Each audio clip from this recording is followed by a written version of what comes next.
Alright, so let's start off with some of the basic features and shortcuts of the tool. So you can start off by moving around by just holding shift and using WASD. It's that easy. And then if you want to hide the models, you press F1. Hide the colliders with F2. Hide camera zones with F3. And then you can hide the entities with F4. And then you can click on an object, left click, and just disable everything else. So you can click on this, click all of this. You can select as many objects as you want by just holding Control and clicking, and then you can move it up and down. Now you'll see it kind of moves up in large increments. All you have to do is press G, and then it'll turn the grid off, and you can move it more smoothly. So I usually turn grid off. I don't really see much reason to use it. Okay, and then let's go back, turn the models off, turn colliders on.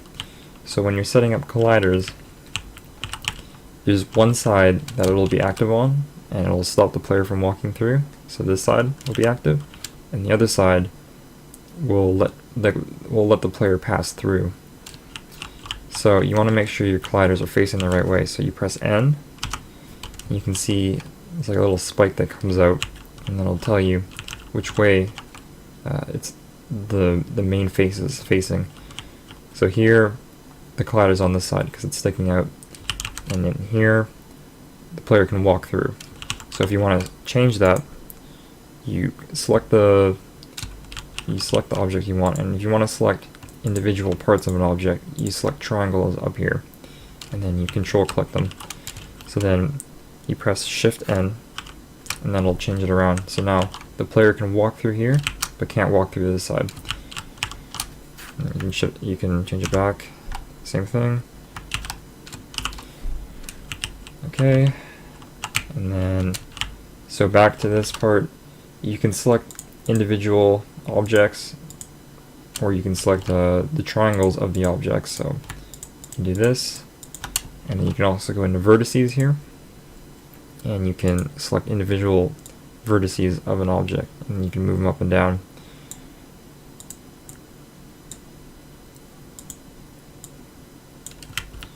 Alright, I'm going to go into creating objects next. Alright, now we're just going to create a basic object. Just going to create a cube. Make sure you're in the Models tab. Go into Create Primitive, and then you can select any shape you want. There's cubes, cylinders, cones, rings, spheres, so on. But yeah, we're just going to do a cube first. Now, you've got your cube. It doesn't have a texture. If you want to give it a texture, you can go in here, give it anything you want, and if you want to change the way the texture scales, so we'll take this one for example. You press U, you select the object, and then press U, and then you go in here, you can zoom out by scrolling, and then left click, hold left click and drag, select the vertices, and then you can, if you press space, you hold down space, and then you right click and drag, you can scale the texture to your liking.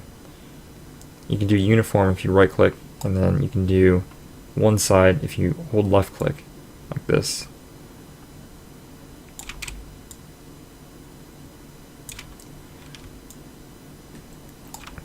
Okay, and then you press U again, get out. So now we've got our block here. We can select individual triangles and then select the vertices, and we can adjust them as we want. We'll select this triangle as well. And there you can kind of create like an indent, isn't it?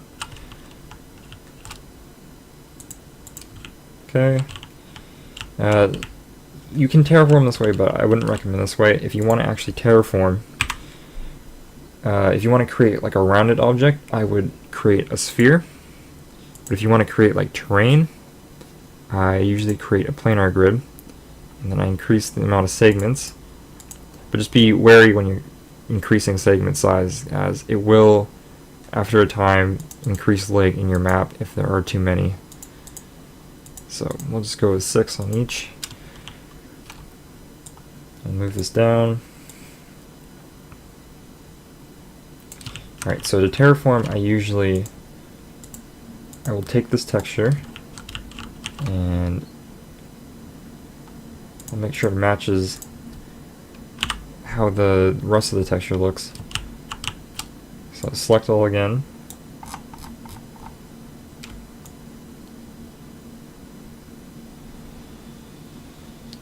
I'd say that's pretty close. We'll just go with that for now. So now to take your object, to rotate your object, you go into one of these 2D planes and you hold right click and drag. So I can rotate it this way. I'll try and match how this map looks. So there. And then you can rotate it in this one. Control Z to undo. You can rotate it this way.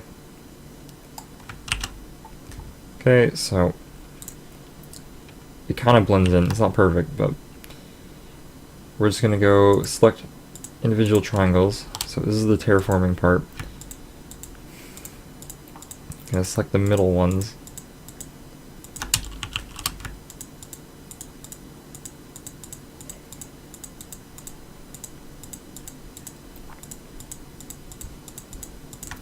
And now you can, oops, didn't mean to do that. Alright, so you can drag it up like that. You can create a little bit of a hill. And then I deselect some.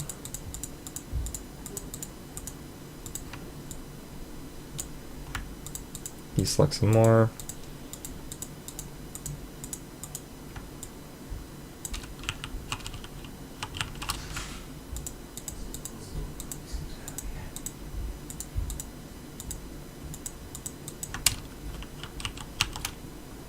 You can also just go into one of these 2D planes and deselect, and then a bit more, and then I go into vertices. I select individual vertices, and I drag them up to point it out.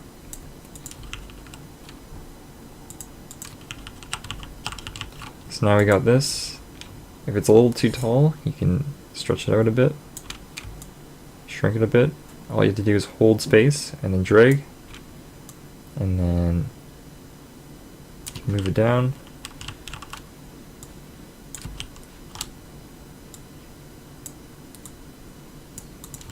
Like that, and then create kind of like a basic hill. I don't really like the point though, so I'm just going to go back. I'm going to select the vertice, move it down a little bit, round it out. There you go, you create like a little basic dune in the desert. Alright, so now we're just going to create a basic house here. So I'm going to start off by creating a cube, and you can increase the size of the cube by holding space, right clicking, and then dragging like this. And if you want to increase just one side, you can left click and drag. So now I'm going to rotate it around, right clicking, right click and drag, and then move it down.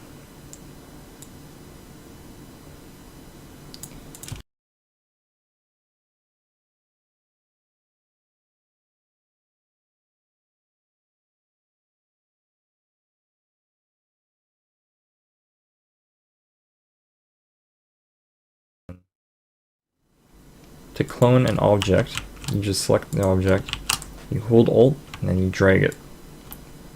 And now I'm going to flip this around.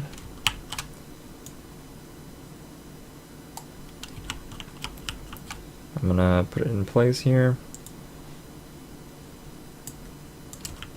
And there you go, you got a bit of a roof, but you see there's parts missing here, so you need to fill in the ends of the roof.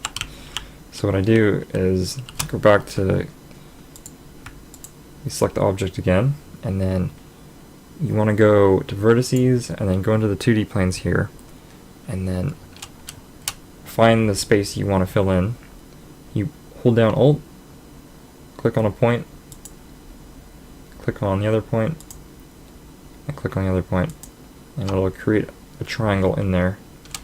So you can see, to select just this triangle, you go into triangles, and then you move it into place.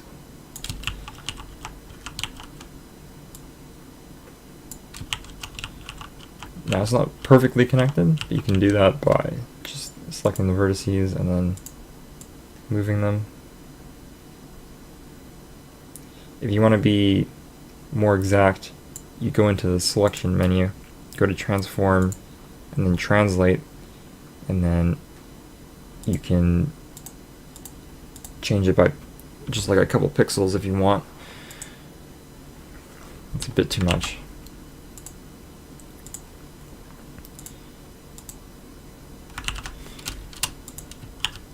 Okay, well, I think that's fine. So move it a little bit more to the right here, and then all you have to do is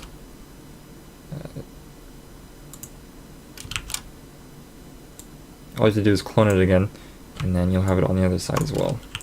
So there you go.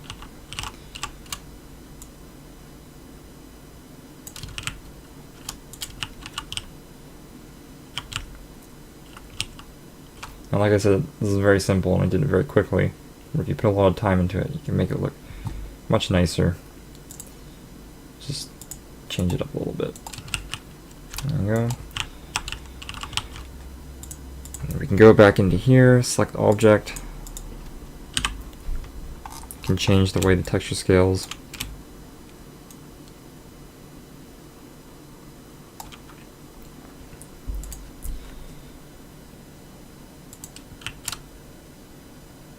Okay, next I'll go into colliders and camera zones.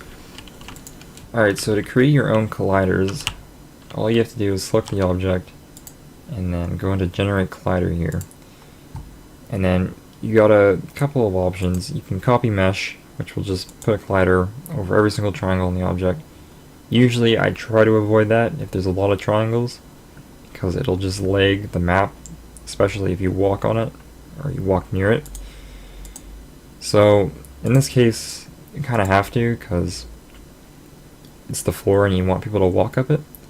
If you don't want people to walk up it, you can do a convex hole, and that'll just put a wall around it so the player can't walk through. Do concave hole, I haven't really found a use for it. Do copy floor, do copy walls. But you can see it doesn't do the whole thing. You just want to make sure it selects everything you want. So we'll do copy mesh. So now when the player walks on this hill here, they will be able to travel up it. Now, if you want to create a wall for here, it's really simple. Go to generate collider again, and then you go to copy wall. There you go. And now for camera zones, all you have to do is, again, just create primitive.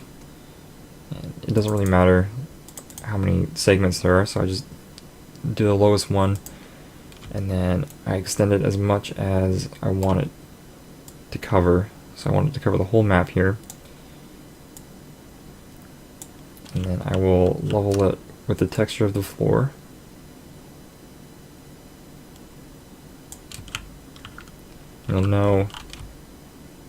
You'll know that it's level once it starts flashing like that. Okay, and now you go into the bottom right here and you select has camera data, and you can go to toggle preview mode, and then you can see which way it's facing. Now, to actually do this, I haven't played around with this too much. I believe you take this and you move it around. You can change the rotation, change the position with the red one, or which one's the position? This one, is it?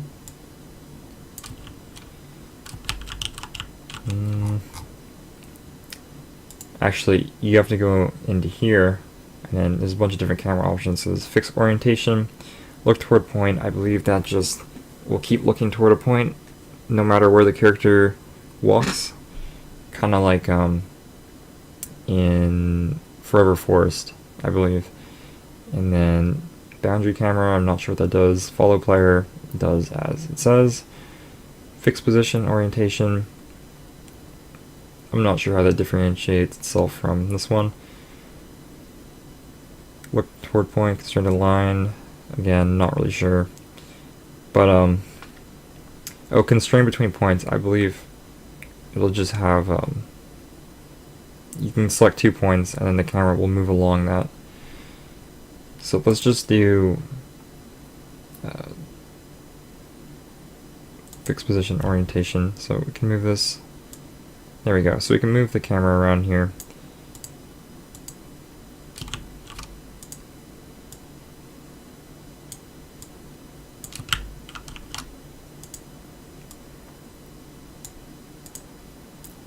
Rotate this.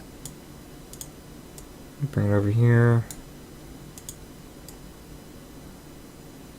There we go.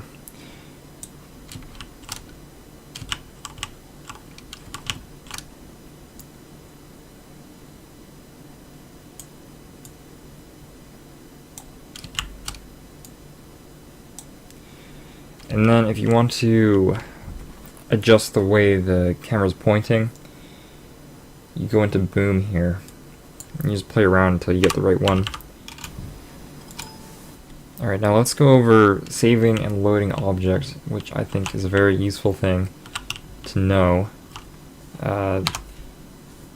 So basically, you select the object you want. So let's take this rock, and you go here, and you go to save objects. You can save it anything you want.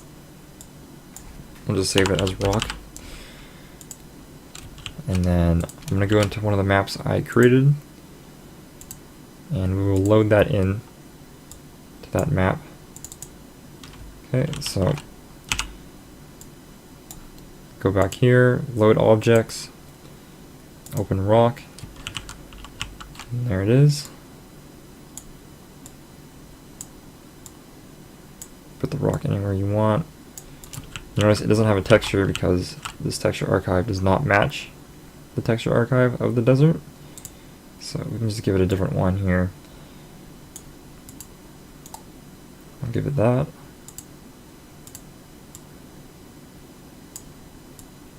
Alright.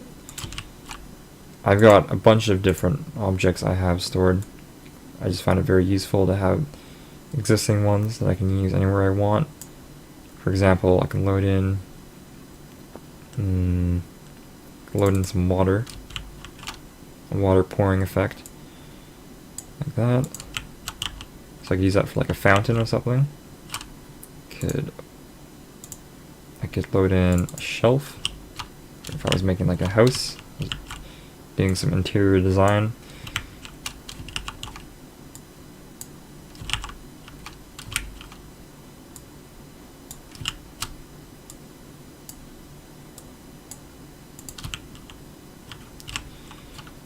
I could load in a tree.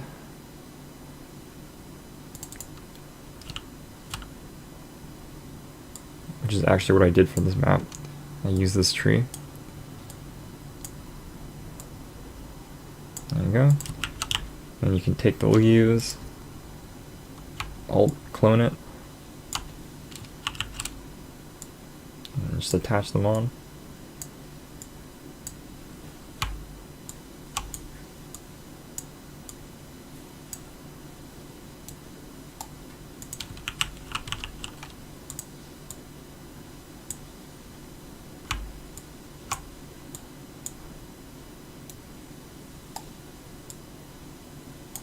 Something like that. Anyways, so yeah, it's very useful to know. Also, you can see here the background of this map is not a background that actually exists in game.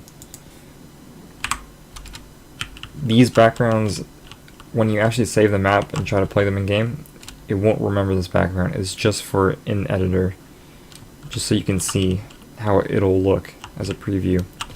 But if you want to change that, you can go into your folders here, go into Image, Background, and then click on the one you want. So here you can see I opened up the title background, and then I opened it in Photoshop. I just scribbled all over it, and then you need to make sure you unindex it, and then change it to RGB color. And you can edit it, and then change it back to index when you save. And then you save it in the same spot you got it from, and then you can open it up in editor as well, but it won't show up in game. So I'll just change it here, and there you go. You can see my scribbles all over the place. Alright, now we'll go into the next part. Okay, so when creating transparent models like these, like this ray of light on these circles here, you need to make sure that you render them properly. So you go into the bottom right here. See, this is rendered at 14. I guess that works for that one. I usually use 11. So for these ones you can see, I use 11. For bushes or any other texture that has invisible pixels in them, you render them at 0D. So same goes for the crack here, and well, it should be 0D. And for the bushes as well, and the leaves up here. So just make sure you render them properly. And then if you want to make your texture move in editor only, they won't actually move in game, unfortunately. But you can go to preview options, you select the texture. Okay, this one doesn't have a texture. We'll do this one. So preview options, you can do horizontal scroll, you see it moves that way. You can do vertical scroll.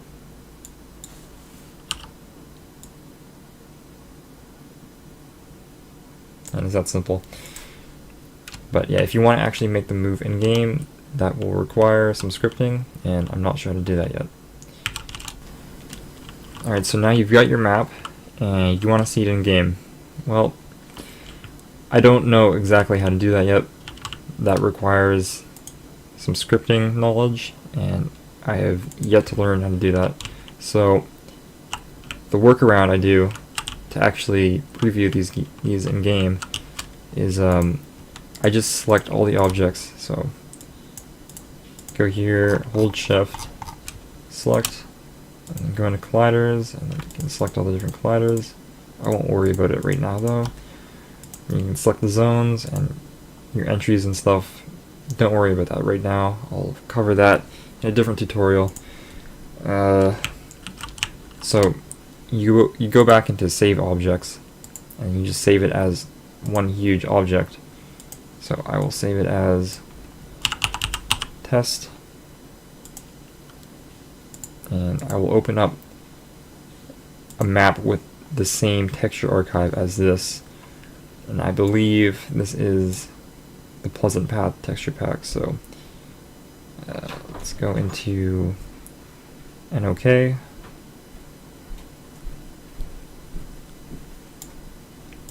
Go here, and then you go back into load objects, open test, and there you go. So then you can use this as a way to actually see your maps in game. It's not perfect, but it's all I can do right now. Hopefully eventually I'll be able to figure out how to do it, so I can just make my own rooms. But yeah, so there you go. And then you can go do it in game. You just need to make sure you make colliders for the floor, and then you want to make sure you have a way to get there as well. So I just delete these colliders, and then just generate a collider to go over to it.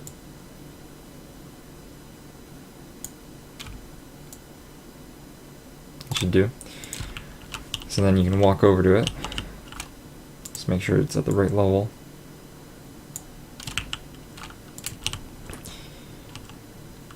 And there you go.